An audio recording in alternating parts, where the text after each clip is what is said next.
Hi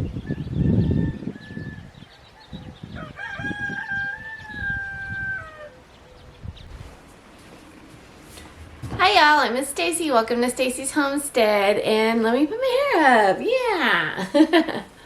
Yeah.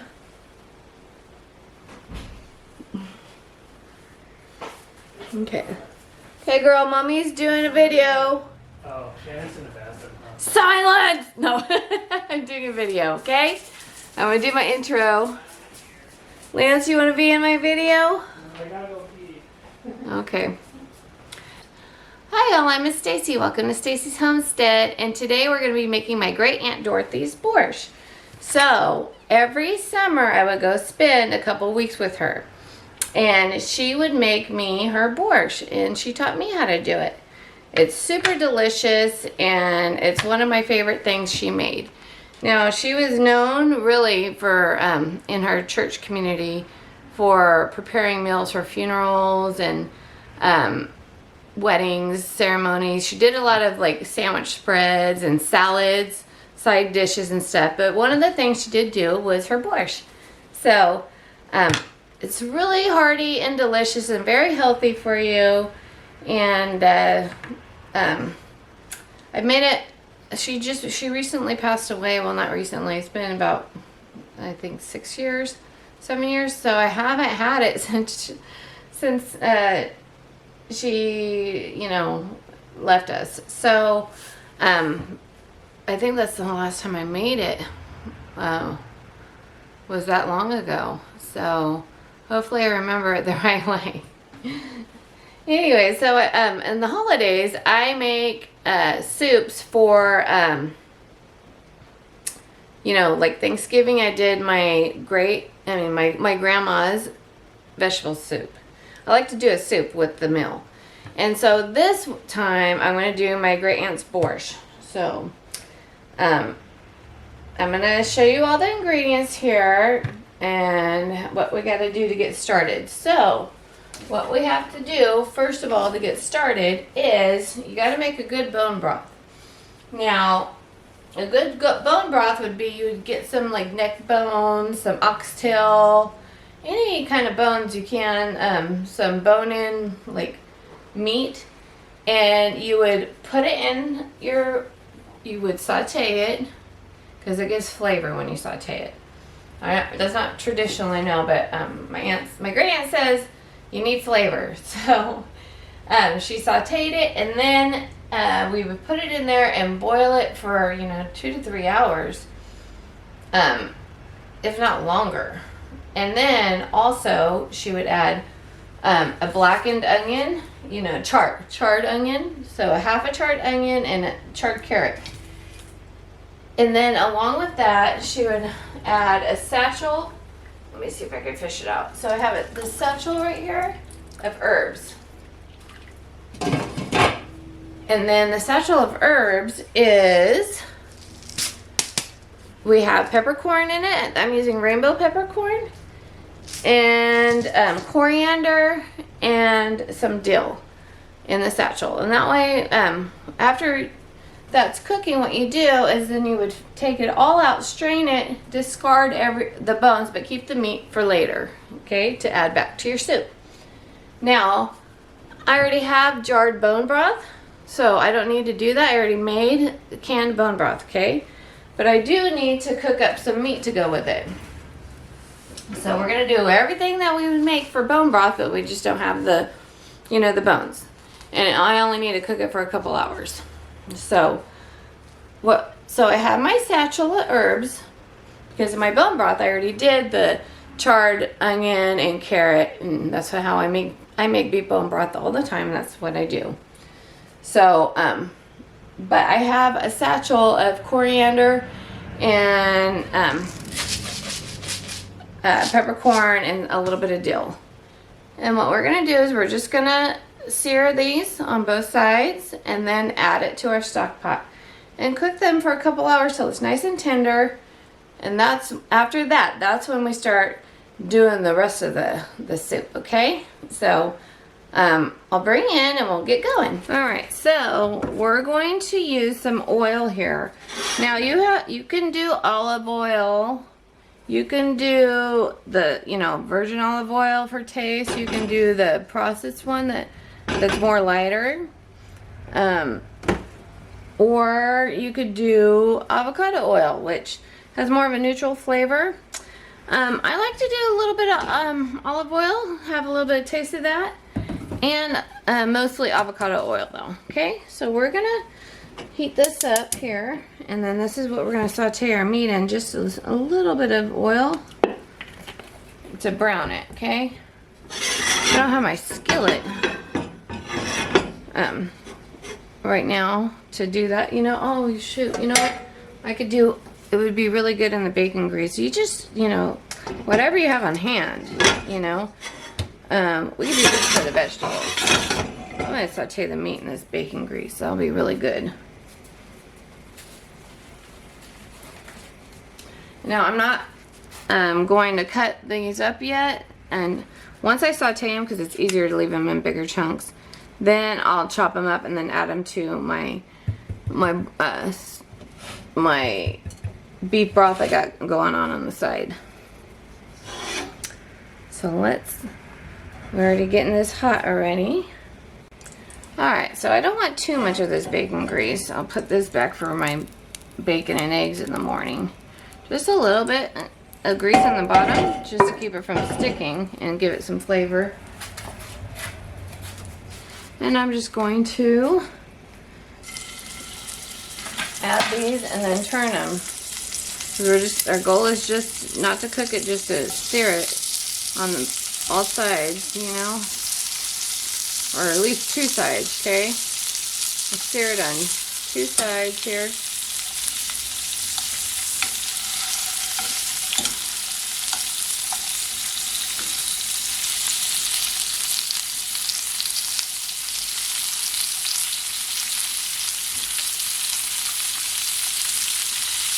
So this one's done. Yep. Put it in the pan. And we're going to chop them up after we're done searing them. Okay, just lightly browned on each side, okay? I'm going to do all these, and then I'll come back to you when we chop them up. Alright, I have these all nice and seared. And then we're going to just take it. I'll take the lid off of my pot over here. My stew pot is next to it. So, we're going to take it and put it in the stew pot, okay guys? So we're going to chop these up in little bitty pieces and throw it in the stew pot. Now, here's the difference. Usually, when you make your bone broth, the meat will fall off the bone, and then you would take that meat out, discard the bones, and then the meat you would shred. It'd be like shredded, okay?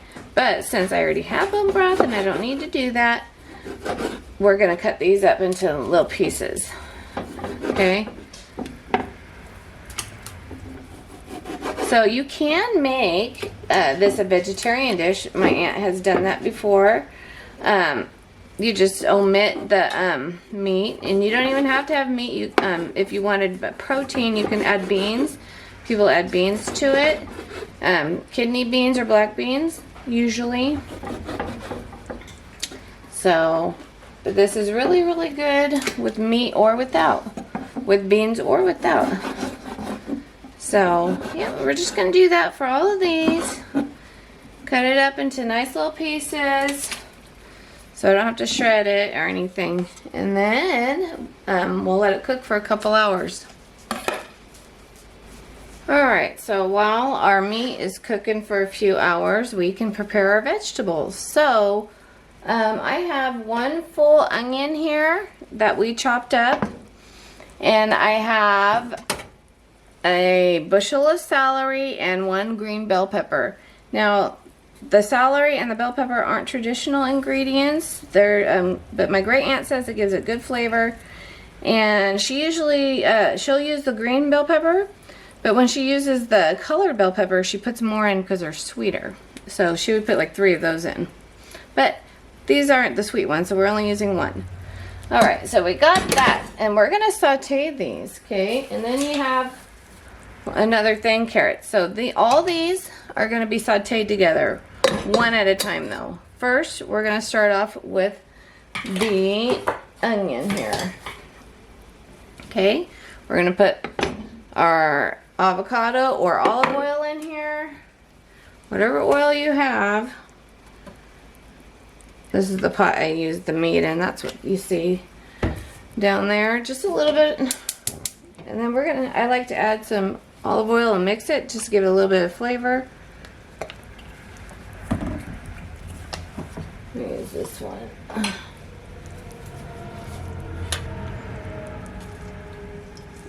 This olive oil I like because it has like a spice to it. It has a little spicy flavor to it. I like. Okay.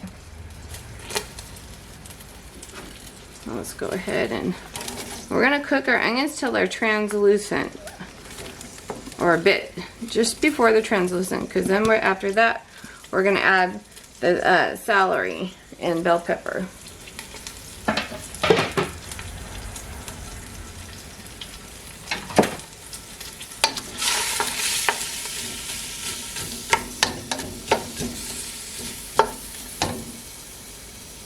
So while I'm waiting on these to cook, we're going to stay busy, and we're going to chop up and peel our beets. Now I use a carrot peeler. These are pretty small beets here. I wish they were bigger, so that's why I have a lot more. So if you have bigger ones, you only need like 3. But these are tiny little ones I got. So I have 1, 2, 3, 4, 5, 6 tiny ones. And we're going to also use the leaves. They're really good. So chop up the leaves, and we're going to peel these with a potato peeler, and then we're going to shred them with a cheese grater, okay? So I'll turn you over here and show you actually. Alright, so while our onions saute, we're going to keep on stirring them, but we're going to utilize our time here and start peeling these with a carrot peeler, okay? It's easier. So I'm just gonna peel these.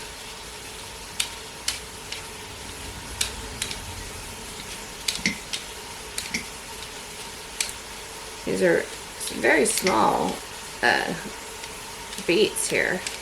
Tiny, tiny.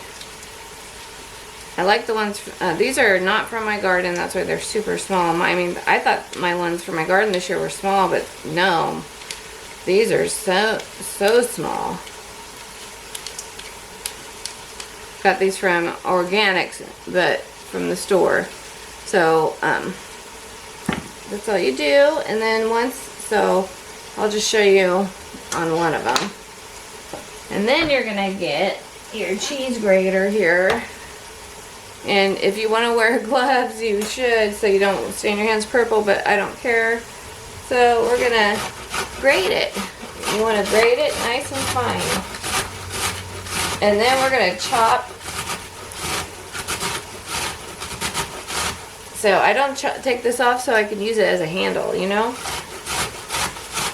That way you can get to the very bottom.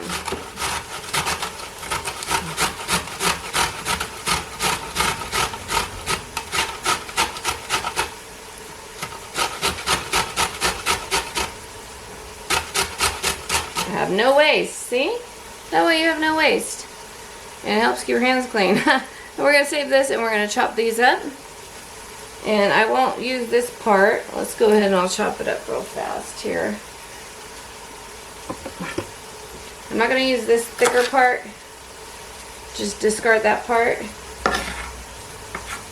And we're going to put these in last, okay guys? So these aren't going to go in till last. They'll go in with the cabbage. So these end pieces, I don't like, you can keep the thicker ones, but if you do, you got to chop them up super thin because they have a texture to it. So we're just going to chop this part up really in fine pieces here. Gives good nutrients. too in flavor also. Alright, we're going to put that aside to go in with the cabbage. And that's how you do that. And then next we have our cabbage. My onions are still cooking here. They're almost done, so I have time to do the cabbage. Depending on how much soup you're making, is how much cabbage you'll put in. But I'm making quite a bit, so I'm going to do a whole head. And then just take the core off. And you want to try to cut it up as thin as you can here.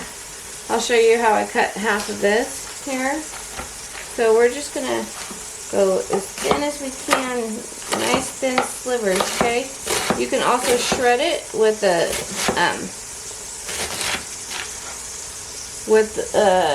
you know, those guillotine things, which I have, but I don't need to get it out. I don't want to get it out. I'll just do small little shred cuts just like that, okay, guys? And we're going to set these aside for later. Alright, so our onions are nice and getting translucent here. And now is when we're going to put our carrot in.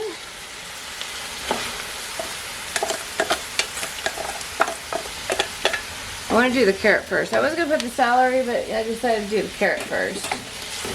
And then add the celery in, since the carrot takes a little bit longer. Okay, we're going to saute these too. If you need to add more oil, then do so. And do it until they're nice and al dente, okay? Like a little soft.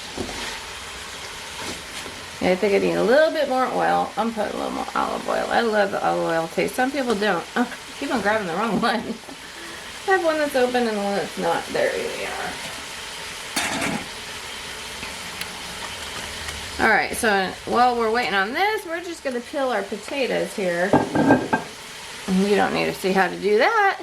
We're just going to peel these and then, you know, with the potato peeler, and then cube them up while I wait for this to cook. So we're utilizing our time here. And so we're going to keep it on low, okay? We want it on low. Turn it down to low at least when you're doing this part. Okay.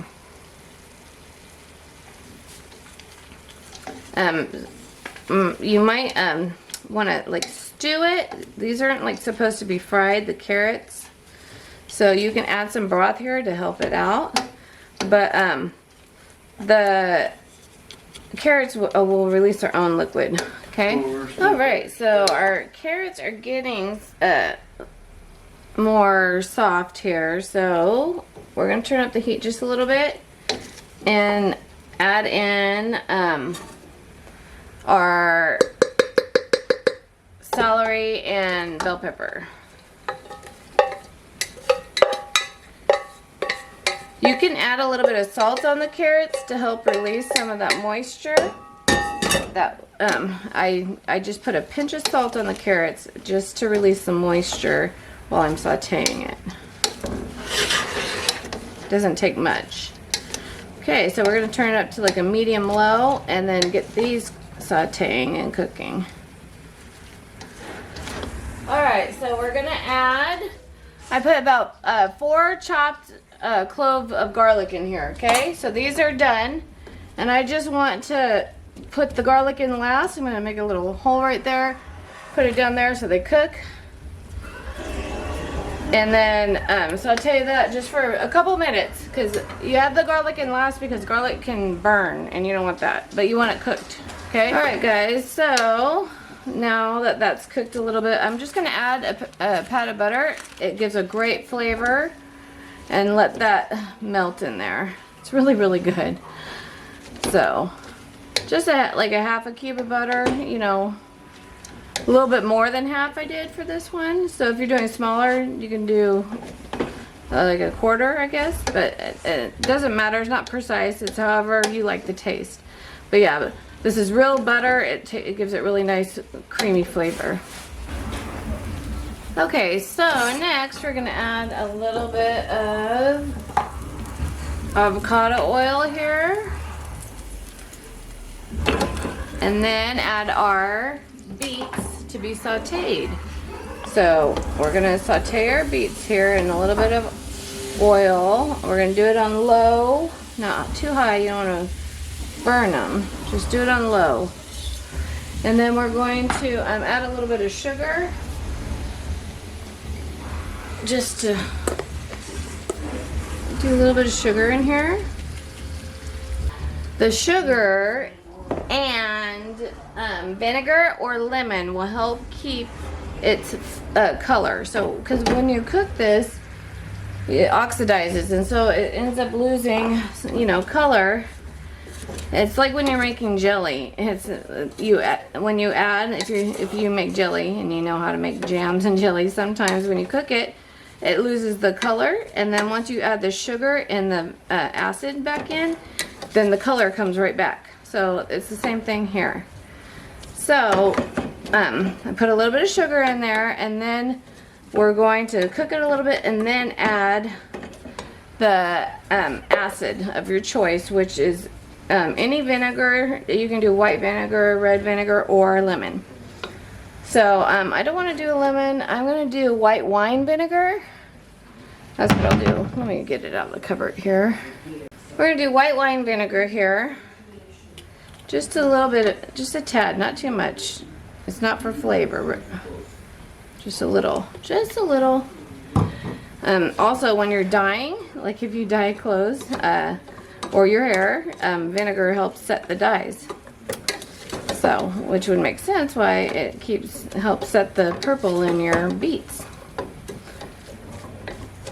All right, because at Borscht, you really want the soup to be very red. That's what the color of the soup is. You want to keep it nice and deep red color. All right, we're gonna cook that for a little bit, and then once it cooks for about 5 minutes, 5-10 minutes, on medium low, they're nice and sweet. When this is done cooking, we're gonna add our ajar. So this is a mild ajar. You can find this in European stores. Not many people use this. You know, it's a specialty item for their borscht, but my great aunt did. So, like I said, there's many recipes of borscht. So this is not like traditionally used, but it's something that really gives a lot of flavor. Okay, so we're gonna put this in, and then we're gonna put our tomato paste in. Alrighty guys, so I'm all done with my beets here. I ended up adding the whole jar of ajar because I'm making such a big pot. It's mild in flavor. They have a spicy one. My great aunt says it gives really great flavor, so she put it in. And it does. I can't make it without it. So, you can get it at any European store or specialty store. I got mine on Amazon. So, but what everyone does use is tomato paste. Tomato paste is a must. So put the whole can. I put a can and a half of tomato paste in here. And then you stir it up, cook it for about 5 minutes, and then it's done. Alrighty, so we're gonna remove our satchel of herbs here. It's been a couple hours, and add our potatoes in. We're gonna cook our potatoes for about 15 minutes. The amount of potatoes you put in, really, it's just however much you feel you need. Like I have a really big pot, so I put a nice amount in. I'm gonna add my beef bone broth I made. So remember, you guys, if you were making your bone broth, you would take your bones out now, along with your satchel of herbs, and then take the beef off the bone, and then set the beef aside. Don't put the beef back in. And then cook your potatoes, and then usually you would add the meat in last. But because I didn't do the bone broth, and I'm got these little sauteed pieces of meat in here, I went ahead and just left the meat in. Alright, so let's put our bone broth in here.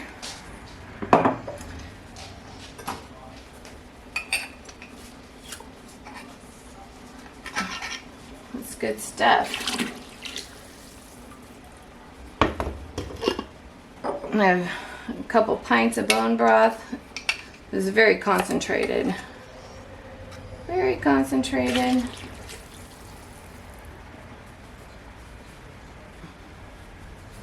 See, look at that. That's bone marrow. I gotta rinse that out. Don't want to waste that.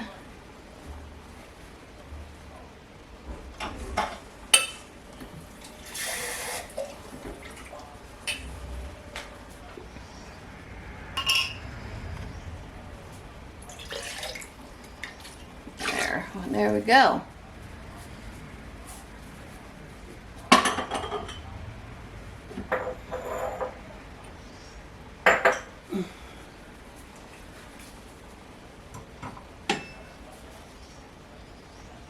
So set your timer for 15 minutes and then we'll put the rest in.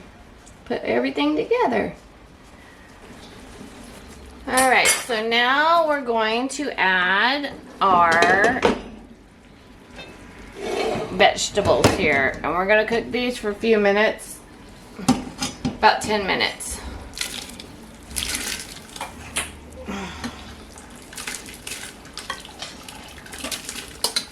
I'm left-handed here. Sorry guys. There.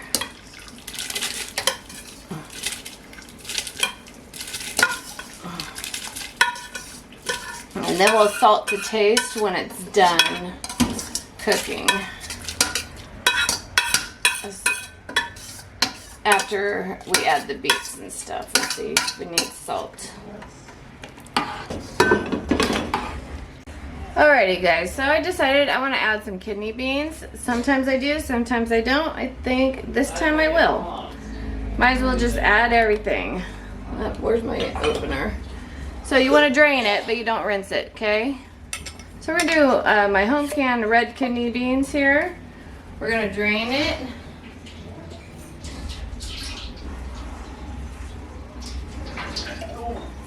It's drained out, and then we're just going to add those two, okay? I have a quart jar, so that would be 2 cans if you did cans. I think it'll give a nice addition to it. Yeah, it looks good already. Smells good. Alright, 10 minutes and then we'll put our beets in. So if you find you need more beef flavor, you can always add some beef bouillon. And I think I have so much here. I think I need a little bit more beef flavor. So I might have put too much water in, but that's okay. I'm gonna just put 3 cubes of beef bouillon. Not too much. If I would have put more beef bone broth in there, I wouldn't have had to do that. But I'm running low on my canned bone broth, so that's okay. Alright guys, so now we're going to add our beets in here. This is where the color comes. It's so good.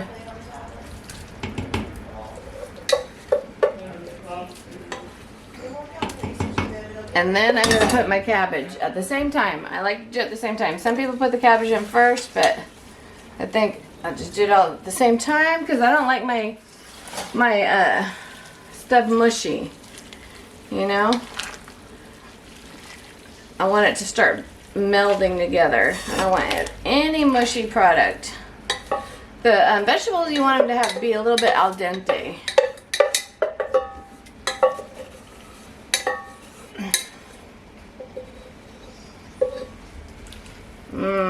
You'll get a nice deep red color. Beautiful. And then you salt to taste. And put it.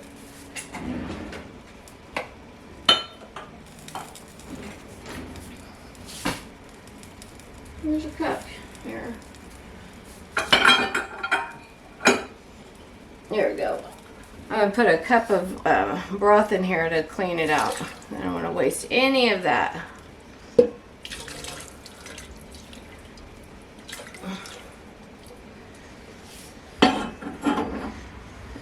And then I like mine a little bit spicy, So we're gonna add some cayenne pepper to it because I think it needs to be a little more spice.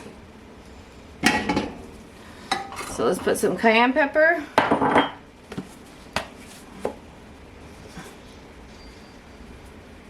There. It's a big pot, so it's about a tablespoon.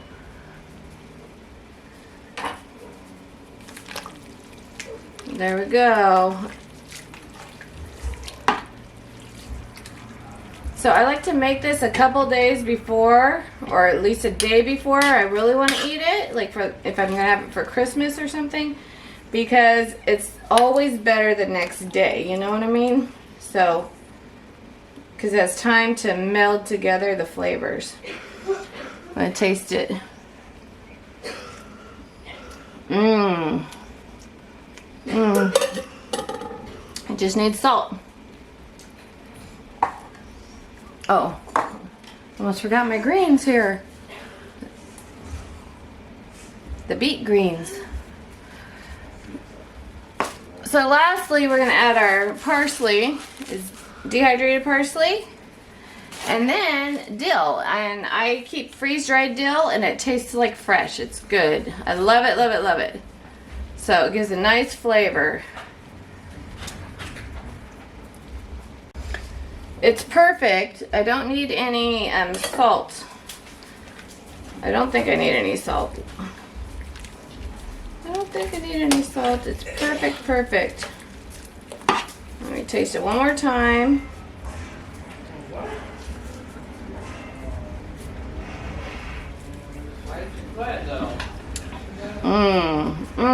It's so good.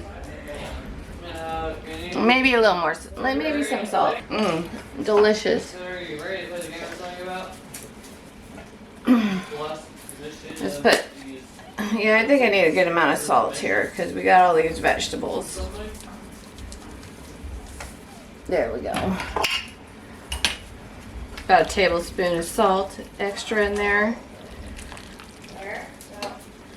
So good.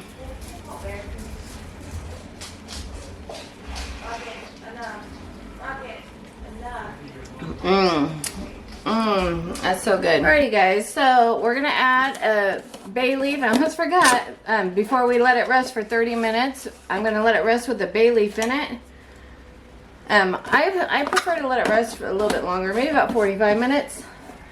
And then we're gonna add a little bit extra garlic because I just need more garlic taste. So I should have probably added more garlic in the beginning, but that's okay. We got granulated garlic. Here we go. We just cover the top, you know, with as much garlic as you want. And then we're gonna let it sit. Now we're gonna stir that bay leaf in and just let it sit with that bay leaf in here for 30 to 45 minutes, and then it's ready to serve.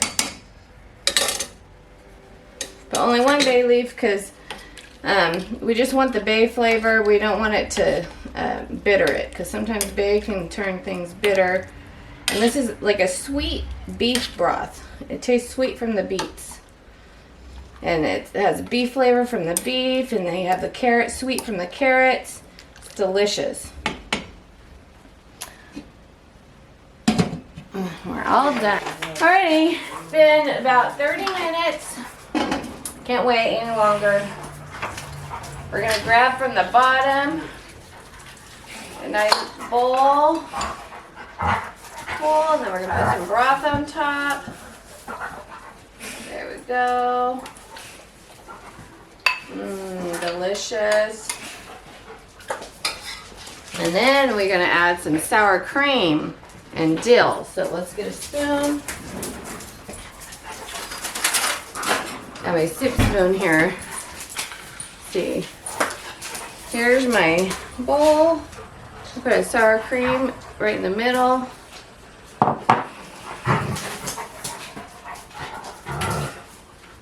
Plenty of sour cream. So that's what it looks like. It's so delicious. And we're gonna put some dill on there. I like extra dill. Sprinkle some dill on the top. And that is my great aunt's borscht recipe. It's really, really, really good. Mix that sour cream. And, it's hot.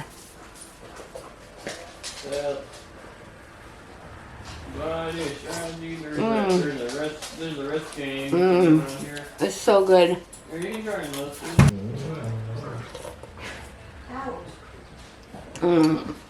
It's so good. Alright guys, we'll just talk to you later. Bye bye.